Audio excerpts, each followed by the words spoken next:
Hi everybody, today I want to talk to you about improving your thyroid function. So on the previous videos we've gone through thyroid testing, we've gone through some of the parts in the body where there actually dysfunction can happen. Now we want to just talk about overall how can you improve your thyroid function, whether your labs are coming back abnormal or whether you're just producing thyroid symptoms, doing the things that I have listed here to actually can improve your thyroid function. So the first one is going to be going on a gluten-free and dairy-free diet. Now, this is really big. Everybody thinks it's a fad right now, but there's a reason why if you have thyroid dysfunction, going off gluten and dairy is going to be so powerful for you. So there is such a thing called molecular mimicry, where the chemical bonds that make up dairy and gluten look very similar to your thyroid.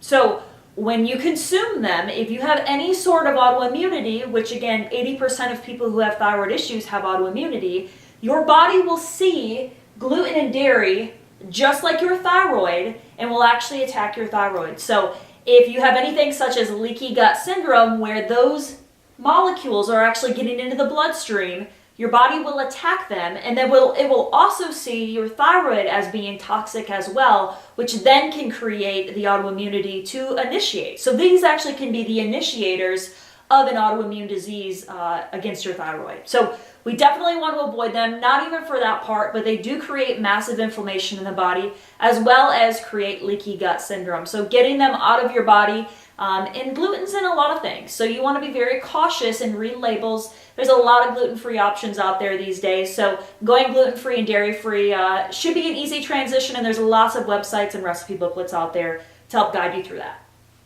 We want to be drinking fluoride-free water. So fluoride is often added to our tap water, our system, and even some bottled water they actually are adding that to. Fluoride, believe it or not, at one point was prescribed to patients who had an overactive thyroid because it suppressed thyroid function so much. So if you are already tending on that lower thyroid function side, you definitely don't want to be consuming even small bits of fluoride, because that could be creating some dysfunction in the thyroid gland. So we want to avoid fluoride at all costs. So make sure you're filtering your water, and then you can check the environmental working group online. You can actually see bottled water for the fluoride content. We want to be making sure we have good mineral and vitamin status, because they're highly needed to be able to not only make your thyroid hormone, but also to convert it and utilize it. So we want to be either taking a good multivitamin or eating a very clean diet that has lots of minerals and vitamins in there. We've got to have a healthy digestive system, so a healthy gut. We cannot have anything such as leaky gut syndrome. Your thyroid will not work optimally if we have that going on. In the previous videos, we showed you where in the digestive tract and in the liver where thyroid hormone actually gets converted to active thyroid hormone. So gut function is extremely important. Making sure you don't have dysbiosis is very, very important to thyroid function.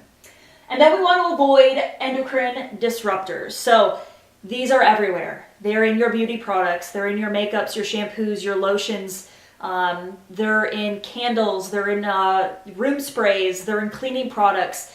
These actually disrupt the hormone system, your endocrine system. So this is going to affect thyroid function, whether it completely blocks your thyroid receptors so that you may have enough thyroid hormone floating around in your body, but if it can't actually attach to the cell, you're not going to have optimal thyroid function, because you're not going to get it into the cell, you're not going to utilize it, you're still going to produce thyroid symptoms because that receptor is blocked. So we want to be trying to avoid all that stuff. So we want a clean lifestyle and diet. That's what it comes down to. That's the bottom line, is that with thyroid function, yes, you can have issues at the cellular level and the molecular level, but you want to be looking at environment. Environment is extremely important, and the biggest thing I have to work with my thyroid patients is making them realize that they have control over their environment and that they can actually make the necessary changes that are needed to improve thyroid function.